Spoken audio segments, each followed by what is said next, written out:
இன்னைக்கு Sunday special என்னன்னு பார்ப்போமா? நாட்டுக்கோழி குழம்பு. ஒரு கடாய் எடுத்துக்கிட்டு அதில் எண்ணெய் ஊற்றி பட்டை கிராம்பு ஏலக்காய் போட்டு வெங்காயம் போட்டுக்கலாம். அதுக்கப்புறம் இஞ்சி பூண்டு பேஸ்ட்டு போட்டுக்கலாம். இப்போ தக்காளி போட்டுக்கலாம். நல்லா வதக்கிக்கலாம். எல்லாம் கலந்த மிளகாத்தூள் போட்டுக்கலாம். ஒரு ஸ்பூன் வெறும் மிளகாத்தூள் போட்டுக்கலாம். நல்லா மஞ்சத்தூள் போட்டு அலசி வச்சு நாட்டுக்கோழி போட்டு நல்லா கிண்டி விட்டதுக்கப்புறம் தண்ணி ஊற்றிக்கலாம். தேங்காய், சீரகம், சோம்பு, மிளகு போட்டுக்கலாம் ஒரு மிக்ஸி ஜாரில்.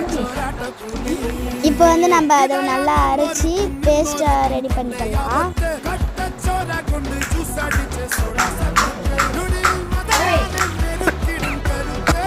குழம்புல உப்பு ஆட் பண்ணிவிட்டு அதுக்கப்புறம் அந்த பேஸ்ட்டை குழம்புல ஊற்றிக்கலாம்.